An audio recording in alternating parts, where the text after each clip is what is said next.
भगवान ने कह दिया कि अरे 3 प्रकार का भोजन होता है, सात्विक, राजस, तामस। तो सत्व गुण वाला व्यक्ति भजन पूजन आदि करता है, राजस गुण वाला व्यक्ति, रजोगुण वाला व्यक्ति कर्म आदि करता है, तमोगुण वाला व्यक्ति दूसरे प्रकार से कार्य करता है। और सत्व गुण वाले में ये आयु है, बल है, सत्व है, आरोग्य है, सुख है, प्रीति, ये वृद्धि को प्राप्त होते रहते हैं। और जो रजोगुण वाले के लिए कहते रजोगुण वाले में ये कटु, अम्ल, अति उष्ण, अति कटु, अति अम्ल, अति लवण, अति उष्ण, अति तीक्ष्ण, अति रुक्ष और विदाहिना, ये आहार राजस गुण वाले के लिए श्रेष्ठ हैं, इष्ट हैं और दुख और शोक और आमय को देने वाले होते हैं। यानी तात्कालिक दुख हो गया, शोक हो गया, इष्ट का वियोग, शोक हो जाए और रोग ज़्यादा अति अति करने पर कष्ट होता है। यानी सामान्य भोजन गर्म है वो कष्टदायक नहीं होता है ना। तो बहुत ही गर्म, बहुत ही अति हो, जहाँ पर अति हो जाते हैं वहीं को लेकर के यहाँ पर वर्णन किया। तो इसी एक वाक्य आते हैं, अति सर्वत्र वर्जित, ये वाक्य है, अति का सभी जगह त्याग कर देना चाहिए। अति सर्वत्र वर्जित, अति तो सभी जगह त्याग करने के योग्य है, त्याग कर देना चाहिए। यहाँ पर अति शब्द लगा दिया भगवान भास्कर ने, सभी जगह अति। तो अति कटु, अति लवण, अति तीक्ष्ण, उष्ण, रुक्ष और विदाहिना इत्यादि सब में अति अति जोड़ देने से अति अति के कारण ही उनको दुख आदि हो जाता है। और जो तामस लोगों के लिए यातयाम गतरसम पूति परिश्रुतम चेयत उच्छिष्टमपि चामेद्यम भोजनम तामस प्रियम, यानी जो 3-4 घंटे व्यतीत हो गए हैं ऐसे भोजन को, अथवा आधा पका हुआ भोजन को, 3-4 घंटे से भोजन पका ही नहीं है, ऐसा कहीं कहीं का जल ऐसा होता है वहाँ पर भोजन दाल आदि गलती नहीं है, दाल है ना, दाल है, सब्जी है, वहाँ के भोजन में वहाँ के पानी से दाल आदि जल से गलती नहीं है। तो आधा पका हुआ भोजन और जिसमें रस नहीं है उस ऐसा भोजन, और दुर्गंधी वाला और बासा भोजन, और झूठा भोजन, अमेध्य जो अरे अमेध्य नहीं, जो यज्ञ करने के योग्य नहीं, ऐसा भोजन तमोगुण वाले व्यक्ति के लिए कैसा प्रिय होता है, इस प्रकार से कहा। अब यज्ञ को लेकर के ही वर्णन करते हैं। सात्विक गुण को यज्ञ, रजोगुण वालों को यज्ञ, तमोगुण वाले को यज्ञ को लेकर कहते हैं। अति इदानीम यज्ञ त्रिविधा उच्यते, अब वर्तमान काल में यज्ञ 3 प्रकार से, यज्ञों को लेकर के 3 प्रकार से वर्णन करते हैं। यज्ञ भी 3 प्रकार के होते हैं, तमोगुण वाले यज्ञ, रजोगुण वाले यज्ञ, सात्विक गुण वाले यज्ञ। तो उसको सबसे पहले सात्विक वाले यज्ञ को लेकर कहते हैं। अपलह कांक्षिभिर्यज्ञो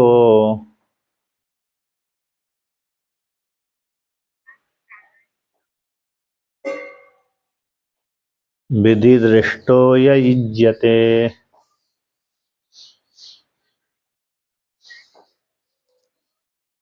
यष्टव्यमेवेति मनः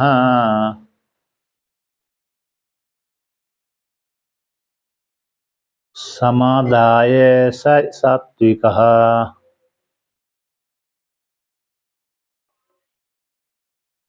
तो यहाँ पर है वर्णन करते हैं, अपला कांक्षिभिर यज्ञो, फल की आकांक्षा से रहित, किसकी आकांक्षा से रहित, फल की आकांक्षा से रहित।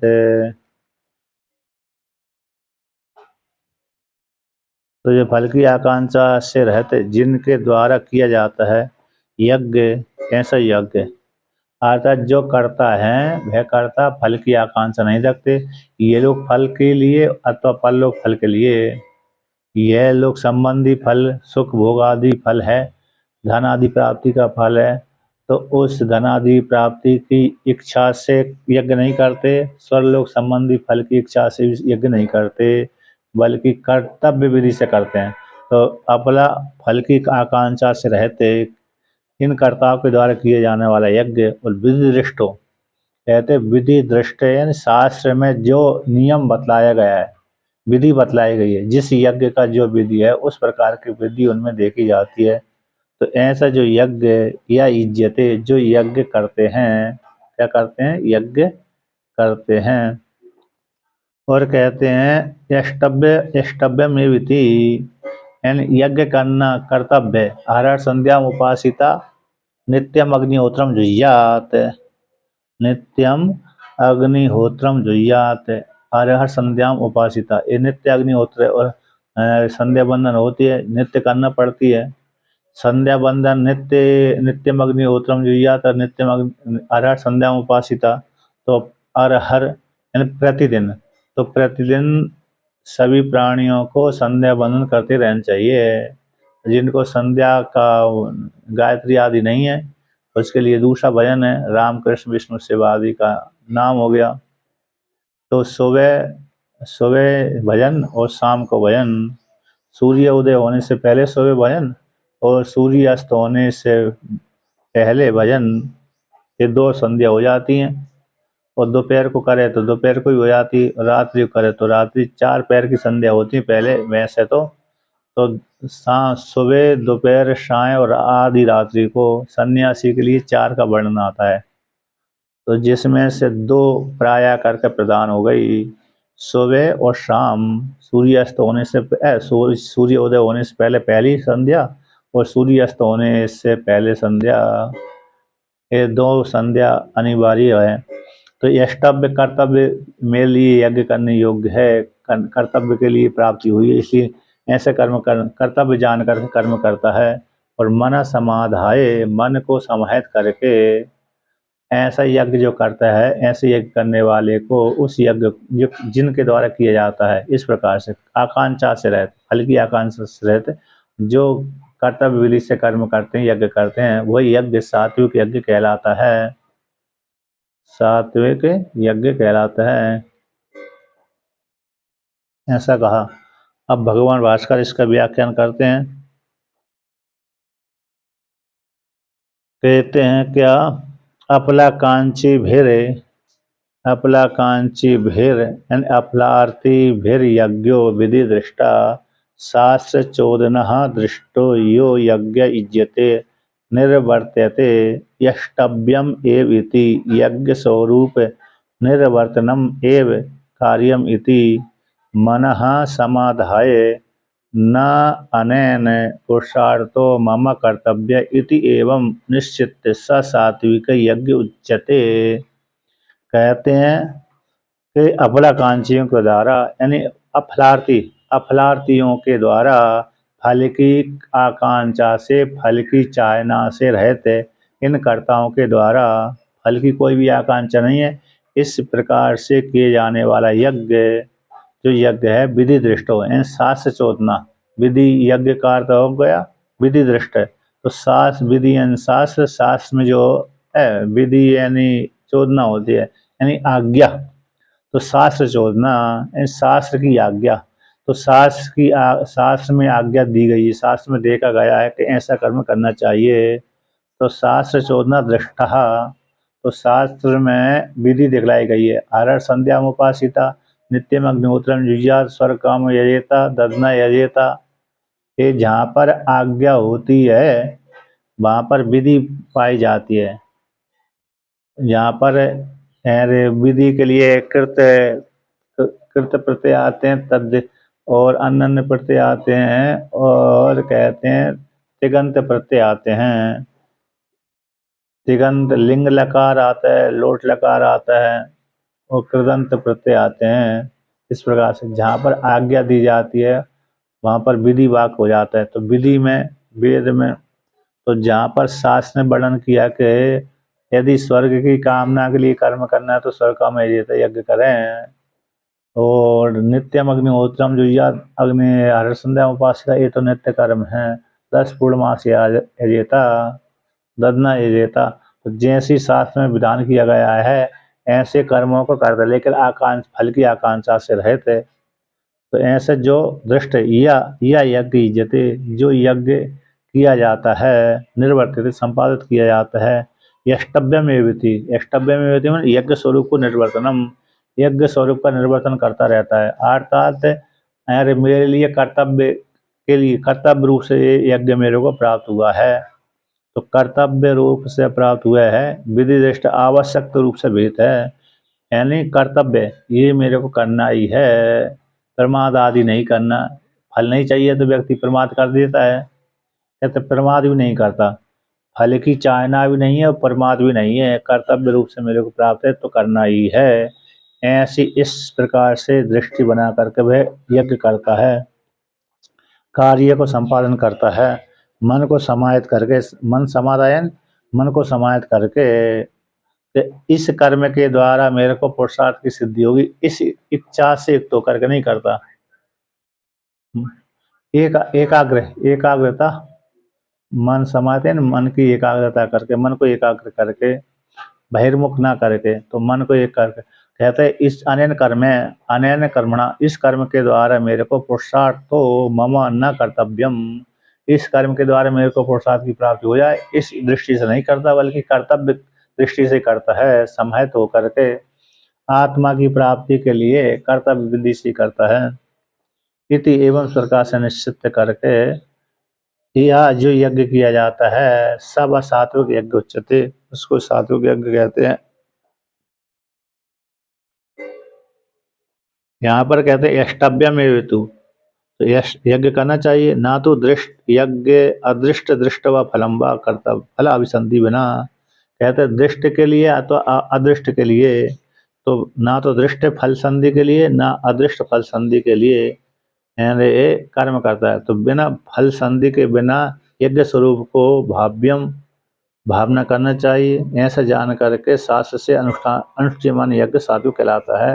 यानी यह लोग संबंधी फल की अथवा परलोक संबंधी फल की आकांक्षा से रहित होकर के यज्ञ करता है। तो ऐसा जो कर्म करने वाला व्यक्ति सात्विक है। अतः सात्विक दूसरा प्रकार का फल की आकांक्षा से भी कर्म करेगा तब भी अरे सात्विक कहलाएगा। सात्विक व्यक्ति फल की आकांक्षा से भी करेगा और बिना फल की आकांक्षा से भी करेगा तब भी दोनों सात्विक कहलाते हैं, है क्या नहीं? क्योंकि व्यक्ति अग्नि वो करेगा, ब्रह्मलोक फल की प्राप्ति के लिए कर्म करेगा, तो फल की आकांक्षा तो है यहाँ पर, लेकिन फिर भी सात्विक कर्म करता है, इसमें किसी प्राणी को हिंसा आदि नहीं करता, पशु वाला यज्ञ नहीं करता है, पशु यज्ञ में जो होता है वो यज्ञ नहीं करता, सामान्य अग्निहोत्र आदि कर्म करता है। इस प्रकार से तो ये भी सात्विक कहलाता है।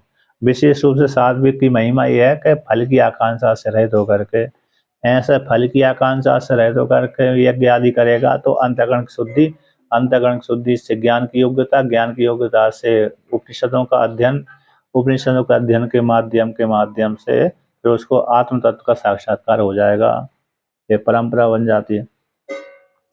अब ऐसा वर्णन कर दिया सात्विक को कहने के पश्चात अब राजस कर्म को कहते हैं, राजस यज्ञ को कहते हैं। अभिसंधाय तु फलम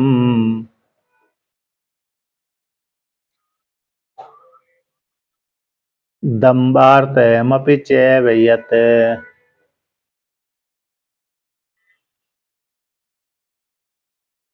इज्यते भरतश्रेष्ठ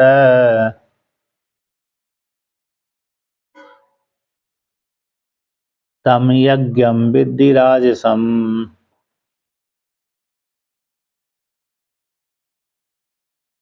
तो यहाँ पर कहते हैं अभिसंधाय तु फलम,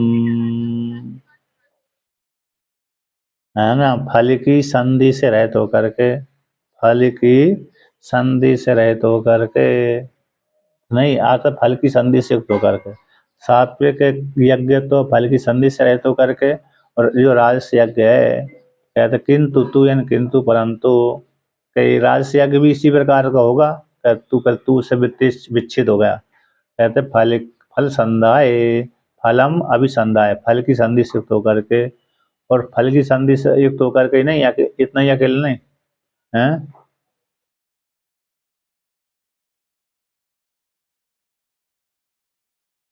नहीं पाखंड नहीं होता है ना वो, पाखंड वो पाखंड वाले के भाव अलग होते हैं और सात्विक यज्ञ अलग होते हैं। पाखंड को भी कहते हैं। तो वहाँ पर जो अरे जो यथार्थ रूप से यज्ञ किए जाते हैं उसमें पाखंड नहीं आता है। जो भी फल की कामना के लिए जो यज्ञ करेंगे हम, फल की कामना के लिए, लेकिन उसमें दिखावा नहीं है तो वो पाखंड की कोटि में नहीं आएगा। हाँ, कम किया है और दिखावा ज़्यादा हो रहा है तो वो पाक थोड़ा थोड़ा रहेगा, थोड़ा दिखावा हो जाएगा। पाखंड का तो धूर्त ही हो जाता है पूरा पूरा, है कि नहीं? पाखंड का तो कैसे है, धूर्त है। तो इसलिए वहाँ पर वो पाखंड कोटि नहीं है, दिखावा हो रहा है, अकेले इतना है, कम कर रहा है व्यक्ति को, दिखा ज़्यादा रहा है। और पाखंड का तो उसमें सार नहीं निकलता, यानी कुछ थोड़ा बहुत किया है और दूसरे को छला है। पाखंड में तो छलना हो जाता है, होता है कि नहीं होता? पाखंड में क्या हो जाएगा, छलना, छल कपट आदि भरे रहते हैं, तब पाखंड होता है। अब इसमें दिखावा तो है लेकिन पाखंड नहीं है। ताम झाम दिखा रहे हैं, अच्छा दिखा रहे हैं, प्रदर्शन कर रहे हैं, तो दिखावा तो मात्र है, पाखंड में नहीं आ गया वो। तो यहाँ पर कहते हैं फलम अभिसंधाय, फल की संधि से युक्त होकर के। कुछ पूछ रहे हैं तिवारी जी? तो कहते हैं फल की संधि से युक्त होकर के, और दम्बार्थम चेवियते, और दम्भ यानी दिखावा, यहाँ पर घमंड है, घमंड से युक्त होकर के, दिखावा से युक्त होकर के, यानी घमंड अहंकार से युक्त होकर के, अहंकार से युक्त होकर के यज्ञ किया जाता है। या हमने सोची कुछ पूछ रहे थे क्या? तो कहते हैं यजन करते हैं, यतिन यजन करते हैं, यानी दम्बार्थम, दम्बार्थम का अर्थ हो गई अरे दिखावा, थोड़ा अहंकार से युक्त होकर के, अहंकार से युक्त होकर के, दम्भ यानी वही होता है दिखाने के लिए, कम किया ज्यादा दिखा दिया। इस प्रकार से जो यज्ञ किया जाता है, हे भरत श्रेष्ठ, हे वशिष्ठ, तम यज्ञम राजसम विद्धि, उस यज्ञ को तुम रजोगुण वाला जानो, राजस यज्ञ जानो, उस यज्ञ को क्या जानो, राजस यज्ञ जानो। इस प्रकार से वर्णन किया। अब भगवान भास्कर इसका व्याख्यान करते हैं कि अभिसंधाय उद्देश्य फलम दम्बार्थम अपि चैव यद इज्यते भरत श्रेष्ठ, हे भरत वंशियों में श्रेष्ठ, अभिसंधि से युक्त होकर के, इस फल को उद्देश्य करके, स्वर्ग फल को उद्देश्य करके, स्वर्ग फल संबंधी उद्देश्य अथवा अन्य लौकिक संबंधी धन को उद्देश्य करके किसी न किसी मन में कामना रख करके यज्ञ किया जाता है। और चलो कामना रख करके तो करते हैं, लेकिन समस्या है कि अहंकार से युक्त होकर के, दम्भ से युक्त होकर के, दम्भ से युक्त होकर के, दम्भो शब्द यहाँ पर टीकाकार कहते हैं अन्नगिरी, इसमें मधुसूदन सरस्वती में, दम्भ लौकिक, लौकिक धार्मिकत्व ख्यापनार्थम, दम्भ यहाँ पर यज्ञ किया लौकिक लोक में अपने को धार्मिकत्व ख्यापन करने के लिए इस प्रकार से करते हैं कि देखो मैं कितना बड़ा धार्मिक हूँ, है क्या नहीं? दिखावा, मतलब जो यज्ञ किए जाते हैं दिखावा तो हो गया, लेकिन जैसे सामान्य नेता वाले जो भजन पूजन कर लेते ना, एक बार मंदिर में चले गए, उनका होता है। नेता जो जाते ना वोट को लेने के लिए, वोटों के लेने के लिए, थोड़ा पब्लिक को अपनी ओर आकर्षित करने के लिए एक दो बार मंदिर में चले गए, पूजा पाठ कर ली, हैं?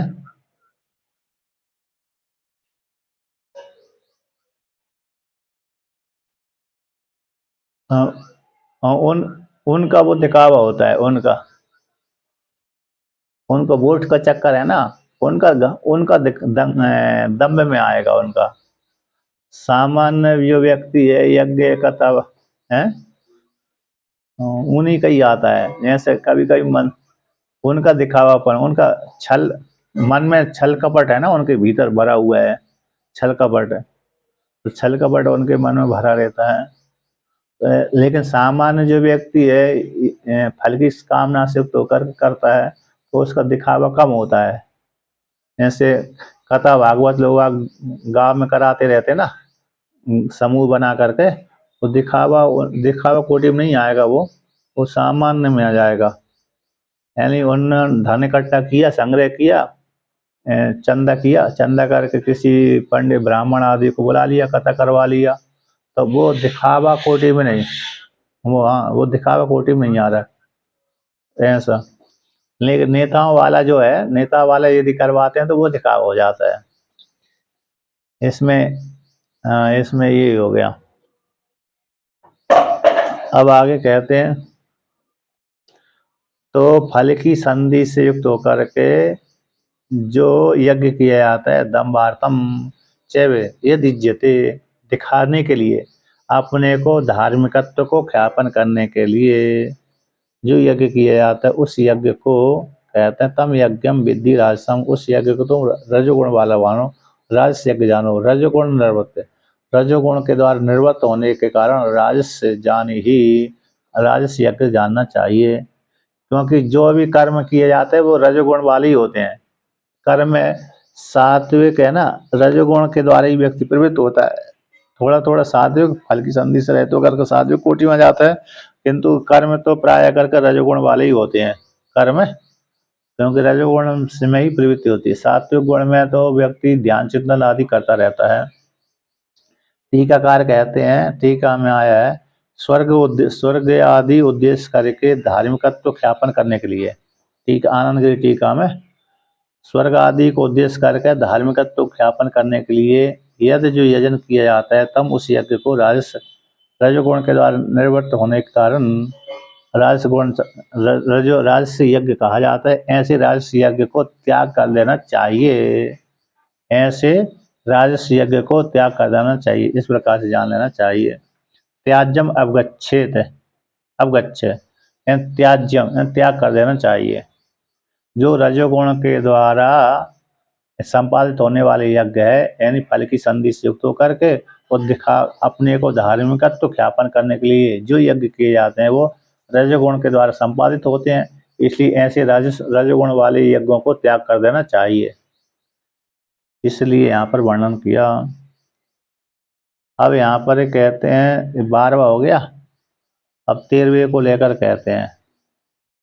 13वें में कौन सा आ रहा है, विधिहीनम। तो तम गुण के ना, तम गुण वाला तामस यज्ञ का वर्णन करते हैं। तम गुण वाला करना है विधिहीन मसृष्टान्नम,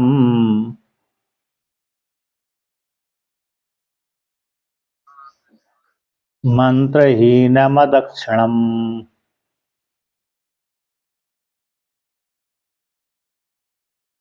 श्रद्धाभिरहितम यज्ञम,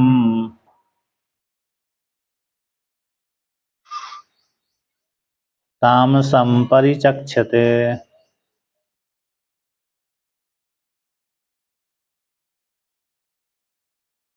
तो यहाँ पर वर्णन करते हैं, विधिहीनम अशिष्टान्नम, विधि से हीन कहते हैं शास्त्रीय विधि से रहित होकर के एन मनमुखी कल्पना कर ली, मनमुखी विधि बना ली। कौन सी विधि बना ली, मनमुखी, है ना, मनमुखी विधि हो जाती है, कभी कभी बनाते रहते हैं। तो मनमुखी विधि से युक्त होकर के अशिष्टान्नम, अशिष्टान जिस यज्ञ में ब्राह्मण आदियों को भोजन नहीं कराया जाता, जिस यज्ञ में ब्राह्मण आदियों को भोजन नहीं कराया जाता, ऐसा वो अशिष्ट अन्नम, यानी अशिष्ट अन्नम का अर्थ हो गया जिस यज्ञ में ब्राह्मण आदियों के लिए भोजन नहीं कराया जाता, ऐसा जो यज्ञ। और कहते हैं मंत्रहीनम, मंत्रों से रहित, वैदिक मंत्रों से रहित, अदक्षिणम और बिना दक्षिणा वाला।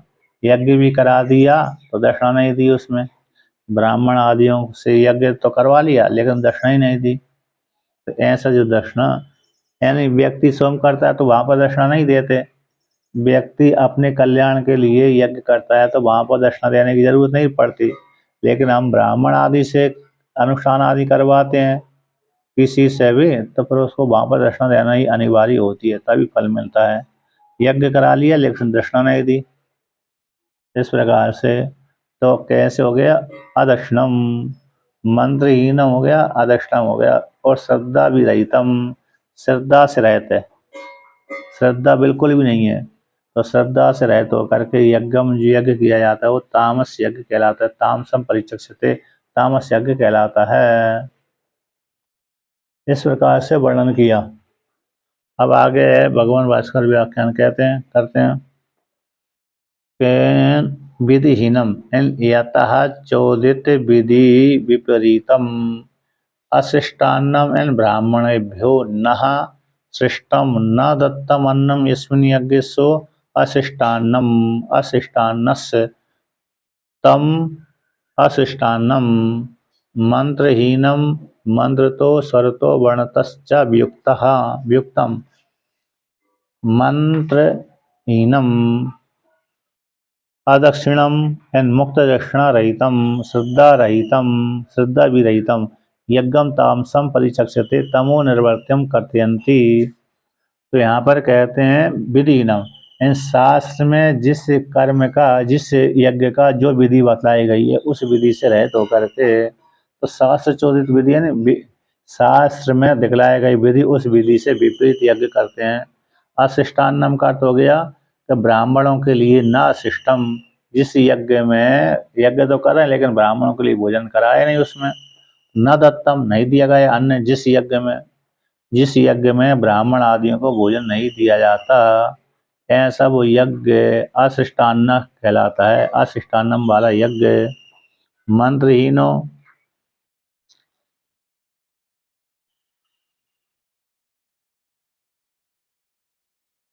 तो कहते हैं अशिष्टान्नम मंत्रहीनम, मंत्रहीन मंत्र से, स्वर से वर्णतः वियुक्तम, मंत्र भी है ना, स्वर, एक तो मंत्र ठीक ठीक नहीं है मंत्र, और स्वर से भी ठीक नहीं है लग रहा, उच्चारण नहीं हो रहा, और वर्ण से भी, वर्णता है वर्ण भी आगे पीछे कर देते हैं, ठीक ठीक वर्ण नहीं है, स्वर से भी ठीक नहीं है, और मंत्रता, मंत्र यही स्वर तो वर्ण तो, स्वर और वर्ण से, स्वर उच्चारण ठीक नहीं है उसका, वर्ण भी आगे पीछे कर दिया, जहाँ रोकना चाहिए वहाँ नहीं रोका, जहाँ ना रोकना चाहिए वहाँ रोक लिया, और कम भी बोल दिया, या तो कम बोल दिया तो ज़्यादा बोल दिया। तो वियुक्तम, तो वर्ण से भी वियुक्त है और स्वर से भी वियुक्त है, स्वर से तो प्राय करके हो ही जाते हैं, वर्ण से ही वियुक्त हो कर दिया। ऐसा जो यज्ञ होता है कहते हैं मंत्रता मंत्रहीनम, ऐसे उसको कहते हैं मंत्रहीनम, ऐसे यज्ञ को। अब आगे कहते हैं अदक्षिणम एन मुक्त दक्षिणा से रहित है, और कहते हैं श्रद्धा से रहित है यज्ञ जो तामस से परिचक्षते, तम गुणों, तमो वाले व्यक्तियों के द्वारा निर्वृत्त होने से निर्वृत्तम कथयंती परिचक्षते, ऐसे यज्ञ को व्यक्ति क्या कहते हैं, तामस यज्ञ कहते हैं, जिनके द्वारा संपादित किया जाता है, यानी ऐसे तम गुण वाले व्यक्तियों के लिए द्वारा ही ऐसे यज्ञ संपादित किए जाते हैं। अब ऐसा कथन कर दिया, ऐसा कथन करने के पश्चात अब यज्ञ तप को लेकर कहते हैं, किसको लेकर कहते हैं, तब तामस यज्ञ हो गए, अब तप को लेकर कहते हैं। यहाँ पर टीकाकार क्या कहते हैं, अत आया ना कहाँ पर, अत इदानीम तपस त्रिविधम उच्यते। अब तप भी तीन प्रकार के होते हैं, उसको लेकर कहते हैं सात्विक आदि भावम निरूपितुम, सात्विक आदि भाव को निरूपण करने के लिए सभी प्रकार के तप को, तप के स्वरूप को, जितना भी तप हो उनके स्वरूप को त्रिविधम निरूपति, तीन प्रकार तप के स्वरूप को निर्वण संपादित करते हैं, वर्णन करते हैं। तो पाठ करते हैं अतः निदानी वर्तमान, अब अनंतर, अरे यज्ञ कथन करने के अनंतर अब तप भी तीन प्रकार के होते हैं उनको वर्णन करते हैं। तो पाठ करते हैं देव द्विज गुरु प्राज्ञ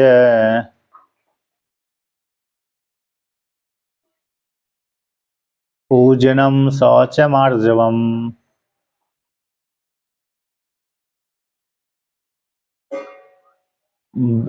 ब्रह्मचर्यमहिंसा च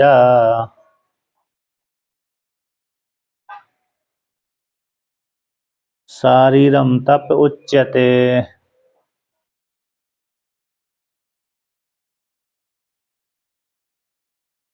तो यहाँ पर वर्णन करते हैं कि देवाश्च द्विजश्च गुरुश्च प्राज्ञश्च देवाश्च द्विजाश्च गुरवश्च प्राज्ञश्च इति देवद्विज गुरु प्राज्ञ तेषां पूजनम् इति देवद्विज गुरु प्राज्ञ पूजनम।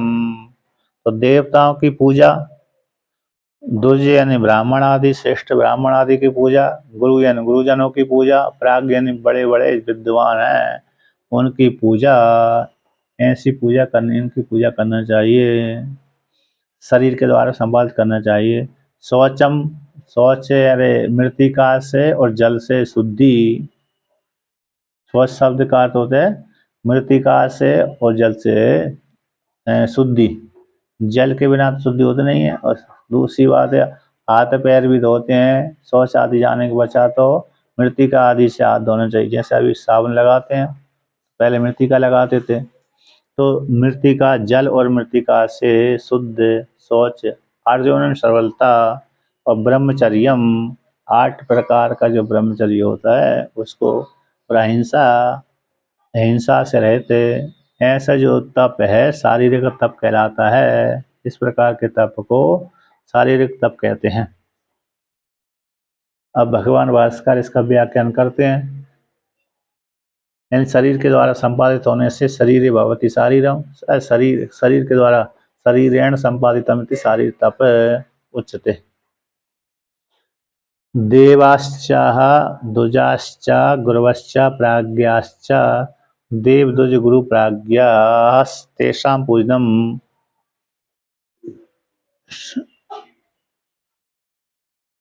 शौचम अर्जवम ऋजुत्वम ब्रह्मचर्यम अहिंसा च शरीर निवृत्त्यम शारीरम शरीर प्रदान ही सर्वे ही एव कार्यकरणैर्कर्तरादिभिः साध्यम शारीरम तप उच्यते। कहते हैं देवताओं की, द्विजों की, गुरुओं की और प्राज्ञों की, इनकी पूजा, तो देवद्विज गुरु प्राज्ञ। देवा से यहाँ पर ब्रह्मा विष्णु शिवादि देवता ले लिया, इंद्र आदि देवता। टीकाकार कहते हैं देवा शब्द से किसको ले लेना चाहिए कि ब्रह्मा जी हैं, विष्णु भगवान हैं, शिव जी हैं, इंद्र आदि देवता हो गए। द्विज को कैसे ले ली, द्विज शब्द से किसको लें कि पूज्यत्वादि द्विजोत्तम, पूज्य होने से द्विजों में उत्तम, यानी ब्राह्मण क्षत्रिय वैश्य द्विज कहलाते। जिसका 2 बार जन्म होता है उसको द्विज कहते हैं। जैसे पक्षियों को भी द्विज कहते हैं। और जिसका जनेऊ आदि संस्कार होता है उसमें भी द्विज, जिसका जनेऊ यज्ञोपवीत संस्कार होता है उसको द्विज कहते हैं। एक बार तो माता पिता के द्वारा पैदा हुआ, इसी पर जनेऊ संस्कार के द्वारा पैदा हुआ तो द्विज हो गया।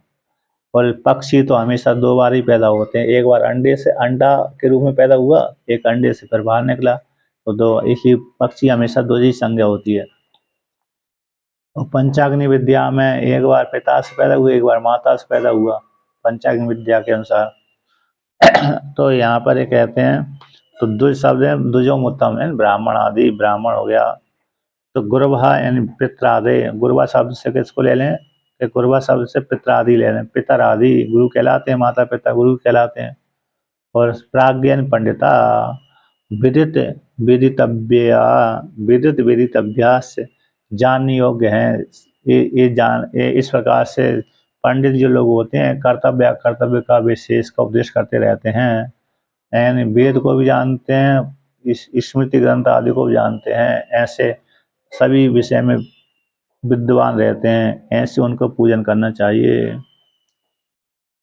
यानी पूजन भी कौन से प्रणाम, शुश्रा आदि दोनों प्रकार का वर्णन कर दिया। पूजा शब्द से यहाँ पर प्रणाम भी ले लिया और शुश्रूषा से भी ले लिया। शुश्रूषा, तो शुश्रूषा यानी पादों पैर आदि है ना, पैर आदि दबाना, शुश्रूषा वही हो जाती है।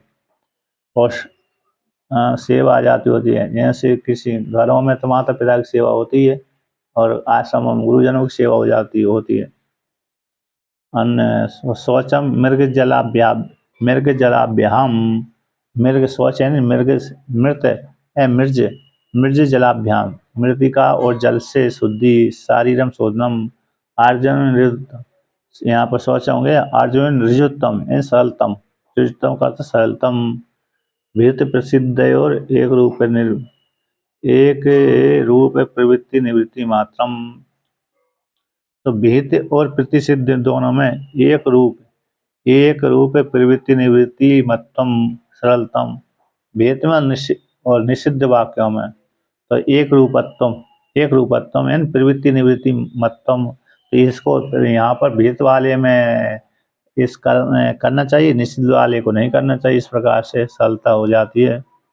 सरलता है सरल भाव, किसी ने पूछा बता दिया, किसी नहीं पूछा नहीं बताया इत्यादि। तो ब्रह्मचर्यम, तो ब्रह्मचर्यम का अर्थ है मैथुन असमाचरणम। तो ब्रह्मचर्य का अर्थ मैथुन असमाचरण। यहाँ पर ये ब्रह्मचर्य के विषय में श्लोक आता है कि कायन मनसा वाचा सर्वावस्थासु सर्वदा सर्वत्र मैथुन त्यागम ब्रह्मचर्यम प्रचक्षति। ये श्लोक आता है काय के द्वारा, शरीर के द्वारा, मन के द्वारा, वाणी के द्वारा, सारी अवस्थाओं में, सर्वथा सभी कालों में, सर्वत्र मैथुन का जो त्याग करता है उसको ब्रह्मचर्य कहते हैं। ब्रह्म एक आता है दूसरी जगह वहीं पर ब्रह्मचर्यम ब्रह्मचर्य प्रतिष्ठायाम वीर्य लाभो भवत्यपि स्वत्वम मानवो याति चांते याति परांगतिम।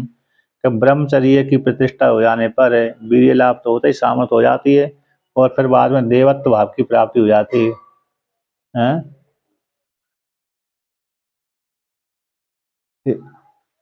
सूत्र वीर्य मतलब यहाँ पर श्लोक है, वो तो श्लोकबद्ध है, तो श्लोक बनाया, मैं श्लोकबद्ध बोल रहा हूँ। तो सुरत्तम मानव जाति, मानव सुरत्व भाव को प्राप्त हो जाता है, देवता बन जाता है, और अंत में कहते हैं परांगति को प्राप्त हो जाता है। और भी कहते हैं चिरायुषा सुसंस्थान दृढ़ संसंग अननहा नरहा तेजस्विनो महावीर्य भवे भवेयुर ब्रह्मचर्यता। ब्रह्मचर्य से चिरायु, ब्रह्मचर्य से इतना पारक है चिरायु यानी चिरकाल तक आयु बनी, चिरकाल तक जीवित रहता है। सुसंस्थान उसके जो हड्डी मजबूत रहती हैं, दृढ़ संगनना शरीर आदि दृढ़ शक्ति, मन आदि सारे कैसे मजबूत रहते हैं, तेजस्वी रहता है महावीर्य वाला। तो ऐसे ब्रह्मचर्य से इतनी महावीर्य महासामर्थ्य वाला हो जाता है। ये ब्रह्मचर्य का महिमा वर्णन कर दिया। और ये 8 प्रकार की जो ब्रह्मचर्य होता है, स्मरणम कीर्तनम केली प्रेक्षणम गुह्य भाषणम संकल्पो अध्यवसायश्च क्रिया निष्पत्तिरेव च मैथुनम अष्टांगम प्रवदन्ति मनुष्णा विपरीतम ब्रह्मचर्यम अनुष्ठेयम मुमुक्षुभिः। तो मुमुक्षुओं के द्वारा इस प्रकार के 8 प्रकार के जो ब्रह्मचर्य होते हैं उनका त्याग कर देना चाहिए, ऐसा वर्णन किया। अब आगे कहते हैं, इधर कहाँ से आया, जो ब्रह्मचर्य होगा ये शरीर के द्वारा संपादित होते हैं, शरीर के द्वारा निर्वर्त है। एन शरीर प्रधान, शरीर प्रधान कार्यकरणों के द्वारा, सभी के द्वारा, कार्य हो गए स्थूल शरीर, करणों सूक्ष्म शरीर, इनके द्वारा, कर्ताओं के द्वारा साध्य, इन कर्ताओं के द्वारा कार्यकरण के माध्यम से कर्ताओं के द्वारा साध्य होते हैं। ये शारीरिक तप कहलाता है। शरीर इंद्रिय कार्यकर संघात के माध्यम से कर्ताओं के द्वारा ये तप संपादित होता है, इसी शारीरिक तप कहलाता है। पंच एते तस्येत्वा इति बक्ष्यति, यानी क्योंकि ये शारीरिक तप के लिए 5 हेतु होते हैं, आगे कहेंगे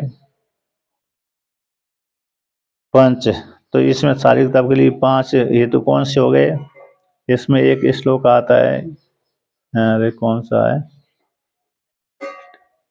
इसमें एक अधिष्ठानम तथा कर्ता कर्णम च पृथक विदम विविधाश्च पृथक चेष्टा दैवम चैवात्र पंचमम शरीर वांग मनोभिर यत कर्म प्रारब्धे नरः न्यायम व विपरीतम व पंचैते तस्येत्वा। ये गीता का श्लोक है ना, अधिष्ठानम तथा कर्ता कर्णम च पृथक विदम। अच्छा, मेरे को तो कंटस्ट नहीं था, 18वें अध्याय का ना। हाँ, आ गया 18वें अध्याय का 15। देखता हूँ 15, 16, 17।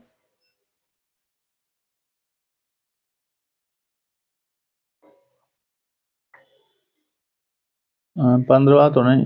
हाँ 14, 14 और 15 है। तो 14 और 15, हाँ ठीक है। अधिष्ठान हो गया, एक हो गया। कर्ता दूसरा हो गया, करण तीसरा हो गया, है ना। और पृथक बताऊं, अलग अलग हो गया। विविधा से पृथक चेष्टा चौथा हो गया।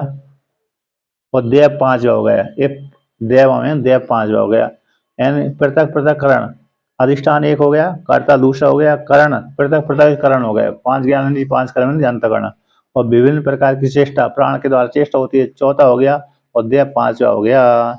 ये पांच, ये पांच हेतु कहलाते हैं। अधिष्ठान का अर्थ होगा जहां पर रहकर के व्यक्ति अनुष्ठान करता है। चाहे जमीन पर ही रहकर करेगा तो शुद्ध पवित्र स्थान पर क्रिया करेगा ना, पवित्र स्थान पर। तो अधिष्ठान में यहाँ पर शरीर को, क्योंकि शरीर के द्वारा करता तो बैठा ही है कार्यकरण के माध्यम से, करणों के माध्यम से। कर्ता करण के माध्यम से शरीर में बैठ करके चेष्टा करेगा। लेकिन यहाँ पर जमीन आदि वो ले लेना चाहिए। इसमें ठीक भगवान भास्कर ने क्या लिया है। अधिष्ठानम अधिष्ठानम इच्छा द्वेष सुख दुख आदि नाम अभिव्यक्ति व्यक्ति आश्रय अधिष्ठानम शरीरम, शरीरम लिया है। हाँ शरीर ले लिया। तो शरीर हो गया, कर्ता हो गया, करण हो गए, तो विभिन्न प्रकार की चेष्टा हो गई, तो देव हो गया। इस प्रकार से शरीर ले लिया यहाँ पर। तो ये पांच शारीरिक तप के हेतु कहलाते हैं, पंचयिता। इसलिए भगवान वहाँ आगे कहेंगे तो यहाँ पर लिख लेना। और क्या, मैंने भी, मेरे को पता नहीं था कहाँ पर है। तो ये हो गया। अब आगे कहते हैं, एक एक वर्णन कर दिया, ये शारीरिक तप हो गया। ये शारीरिक तप को वर्णन कर दिया। अब आगे को क्यों कहते हैं, 14 हो गए, 15 कहते हैं। पाठ करते हैं। अनुद्वेग करम वाक्यम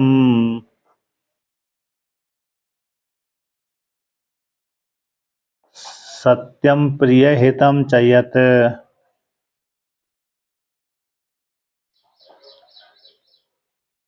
स्वाध्यायाभ्यसनं चैव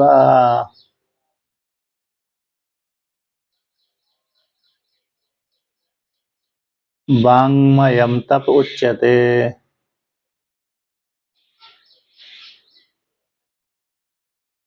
तो यहाँ पर कहते हैं अनुद्वेग कर्म वाक्यम। जैसे कोई व्यक्ति विहार करता है, यहाँ पर वाङ्मय तप है। हाँ?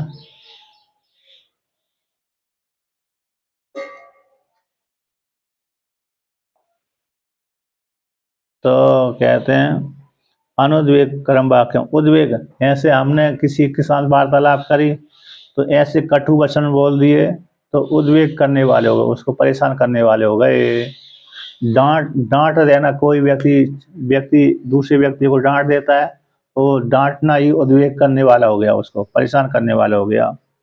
तो अनुद्वेग करने यानी जिसकी वाणी को बोलने से, वाणी के बोलने से जिसको कष्ट ना हो, उसको बोलते हैं अनुद्वेग करना। उद्वेग करने वाला से रहित वाक्य, ऐसा जो वाक्य है अनुद्वेग कर्म, यानी दूसरे को परेशान ना हो, कष्ट ना हो। ऐसे कटु वचन बोल देने से उद्वेग करने वाले हो जाते, परेशान करने वाले होते हैं, दुखी करने वाले हो जाते हैं। तो ऐसा जो वाक्य है अनुद्वेग कर्म वाक्यम। सत्यम, तो सत्य वाक्य होना चाहिए, सरल भी होना, सत्य भी होना चाहिए। सत्यम ब्रूयात प्रियम ब्रूयात, न सत्यम प्रियम ब्रूयात, प्रियम चा अनृतम ब्रूयात, ऐसा धर्म सनातना। ये मनुस्मृति आती है। सत्य बोलना चाहिए, प्रिय बोलना चाहिए। तो ऐसा भी सत्य नहीं बोलना चाहिए दूसरे को खराब लगे, और ऐसा भी प्रिय नहीं बोलना चाहिए, ऐसा भी।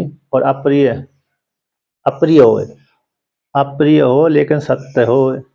यहाँ पर क्या, सत्य बोलना चाहिए, प्रिय बोलना चाहिए। तो ऐसा भी सत्य नहीं होना चाहिए, दूसरी जो प्रिय न होए, है ना, ऐसा भी सत्य नहीं बोलना चाहिए जो प्रिय न हो। जैसे काणा व्यक्ति को काणा बोल दिया, सत्य तो है लेकिन प्रिय नहीं है, तो कहते हैं अप्रिय हो। अब कहते हैं ऐसा भी प्रिय नहीं बोलना चाहिए जो झूठा ही होए, ऐसा भी प्रिय नहीं बोलना चाहिए झूठा हो। प्रियम प्रिय है लेकिन अनृत है, एंड झूठा चापलूसी, चापलूसी होती ना, चापलूसी वो ऐसी होती है, तो झूठी तो होती है लेकिन प्रिय लगने वाली होती है, चढ़ा देना, है ना, ऊपर, इस प्रकार से। तो ऐसे ये ऐसा धर्म सनातन है, ये सनातन धर्म है। ये मनुस्मृति है, चौथे अध्याय का 138वां श्लोक है मनुस्मृति में। बहुत सुंदर वाक्य है, कंठस्थ करने योग्य है। इतना आधा तो पूरा पक्का बैठा हूँ।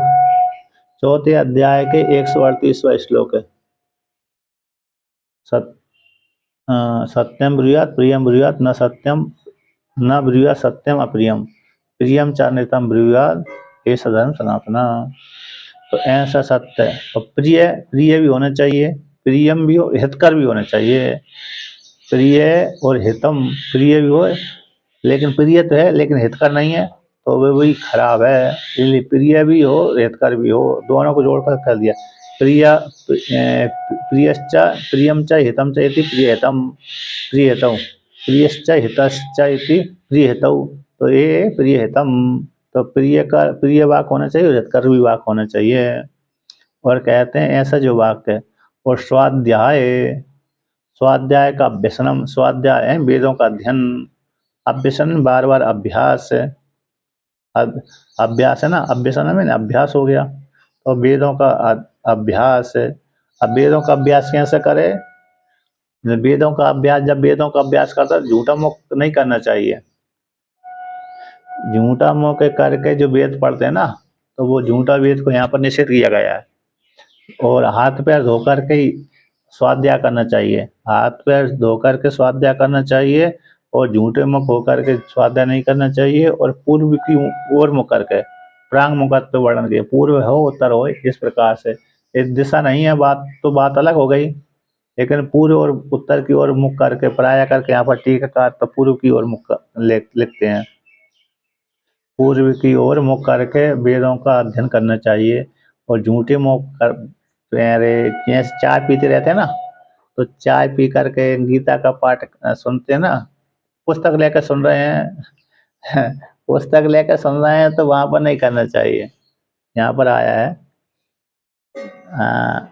पहले पी लो चाय आगे पीछे, लेकिन यदि सुन रहे हैं तो बात अलग हो गई, लेकिन पुस्तक लेके बैठे हैं तो फिर उसमें उसमें निषेध किया गया। तो ऐसा आया स्वाध्याय का अभ्यसन, ऐसा इस प्रकार से जो करना है। वांग्मयम तप उच्यते, वांग्मय तप कहलाता है, वाणी के द्वारा किए जाने वाला तप को वांग्मय तप कहते हैं, वाणी के द्वारा संपादित होने वाले तप को वांग्मय तप कहते हैं। अब भगवान भास्कर इसका व्याख्यान करते हैं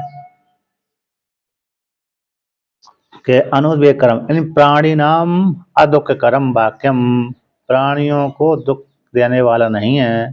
प्राणी नाम अदुख कर्म वाक्यम अनुद्वेग कर्म वाक्यम, ऐसा सत्यम, सत्य वाक्य है कि प्रियम च प्रियम हितम च यत, प्रिय भी हो हितकर भी हो, इति प्रिय प्रिय हिते दृष्ट अदृष्टार्थे, दृष्टार्थ में अथवा अदृष्टार्थ में, दृष्टार्थ के लिए अथवा अदृष्टार्थ के लिए प्रिय भी हो हितकर भी हो। ऐसे जो वाक्य अनुद्वेग कर्म, तो अनुद्वेग कर्त्वादि भीर धर्मेर वाक्यम विशिष्यते, ऐसा जो वाक्य है अनुद्वेग कर, अनुद्वेग कर्त्वादियों के आदि धर्मों के द्वारा वाक्य विशेषित होता है। ऐसा जो वाक्य है सत्य भी हो प्रिय हो उद्वेग करने वाला न हो, इस प्रकार के धर्मों से विशेषित होता है वाक्य, है ना। ऐसा वाक्य सत्य प्रिय हित उद्वेग से रहते हैं, तो अनुद्वेग कर्म वाक्यम सत्यम प्रियम हितम, इस प्रकार से वाक्य इत्यादि वाक्य विशेष होते हैं। जो वाक्य के विशेषण हो गए, एक अनुद्वेग कर्म हो गए, एक सत्य हो गए, प्रिय हो गए, हितकर हो गए। अब कहते हैं विशेषण धर्म समुच्चयार्थ च शब्द, जो च प्रिय हितम च शब्द आया है, कहते विशेषण धर्मों के समुच्चय करने के लिए यहाँ पर आया है च शब्द। अब आगे कहते हैं अरे सत्यम यथादृष्ट सत्यम शब्द का टीकाकार कहते हैं सत्यम किसको ले यथादृष्ट अर्थ वचनम प्रिय में श्रुति सुखम हितम यानी परिणाम में भी कहते पत्त होना चाहिए। हितम यानी परिणाम में पत्त होना चाहिए। प्रिय और हितयो का विधांतर के द्वारा विभाग है प्रिय हितम च। अब कहते हैं आगे वर्णन करते हैं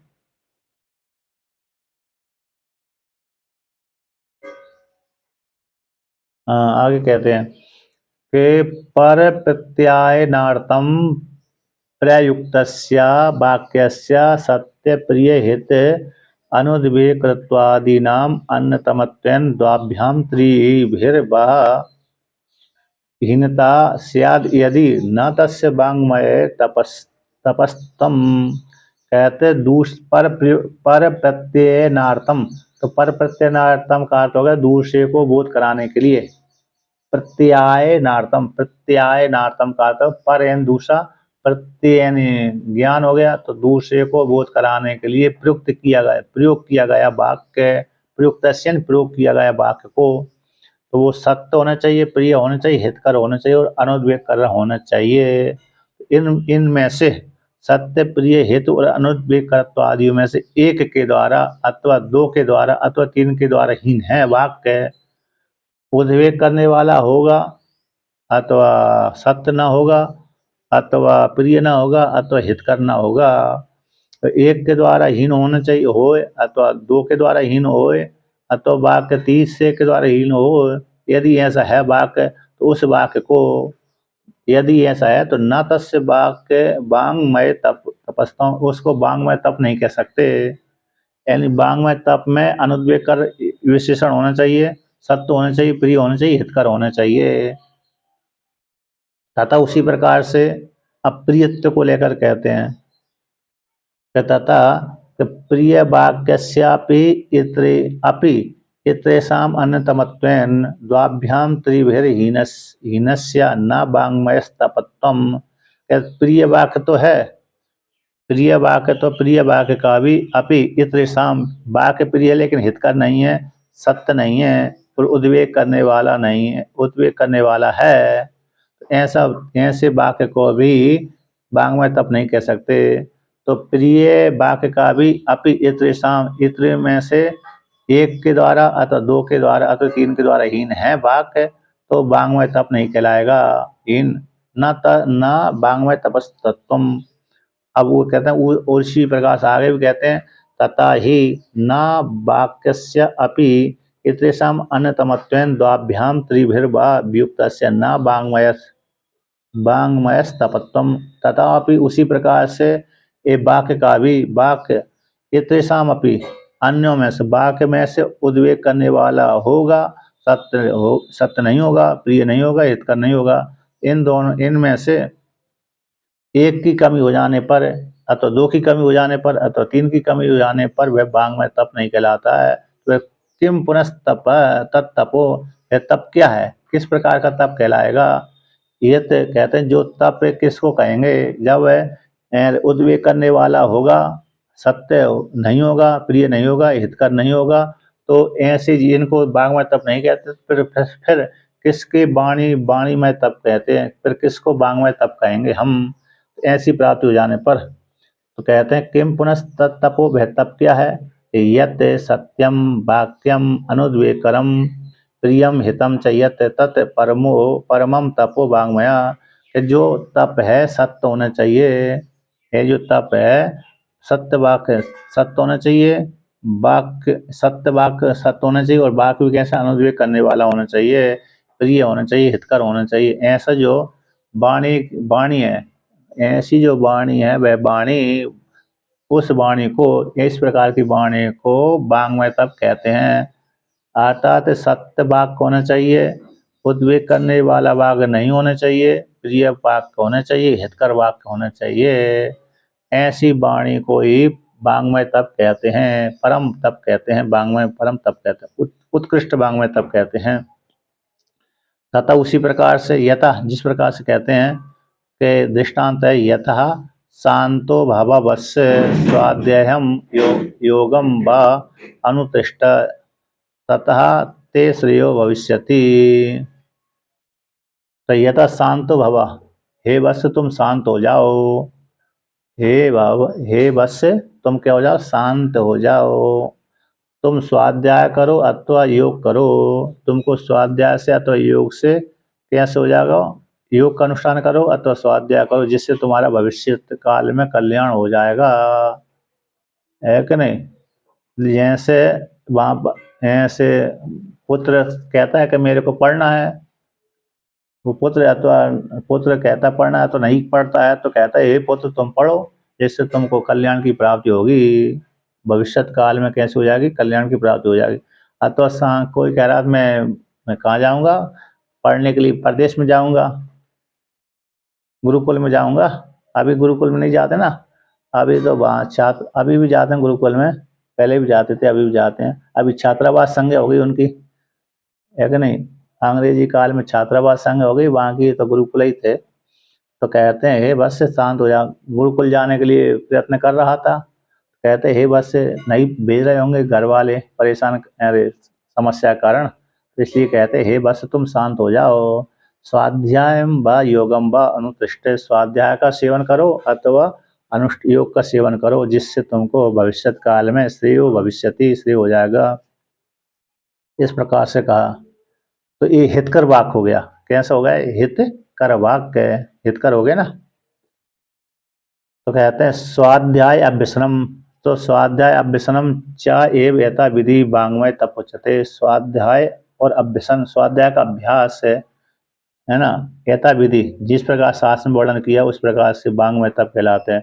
टीका में आया है इस पे स्वाध्याय पे, तो किस प्रकार से स्वाध्याय करना चाहिए, प्रांग टीका में, आनंदगिरी टीका में देखिए, तो प्रांग मुखत्तम, देखो कैसे टीका में देखते हैं, तो जो शुरू का अक्षर होता है ना, शुरू के अक्षर में मोटा प्रतीक लिया जाता है उसको, तो उस प्रतीक की पहले भूमिका बनते हैं। जैसे ही हमने स्वाध्याय बोला तो टीका में, आनंदगिरी टीका में गए तो वहां पर स्वाध्याय में पहली जो लाइन आई है स्वाध्याय शब्द से, तो वहां पर शंका उठाते हैं, तो इस प्रकार से। तो ये देखने का आधा आधा पहला अक्षर, तो पहला वाक्य है, शब्द है, पद है, उसको प्रतीक बनाते हैं, तो प्रतीक बनाने से भूमिका दिख जाती है। तो स्वाध्याय कैसे करना चाहिए, उसको नियम आता है। जब प्रांग मुखत्वम, पूर्व की ओर मुख करके, पवित्र पाणित्वम, तो पवित्र हाथ पैर धोना, पवित्र होकर के, और पानी यानी हाथ आदि भी क्या करना है, धोना है, हाथ आ रही है ना,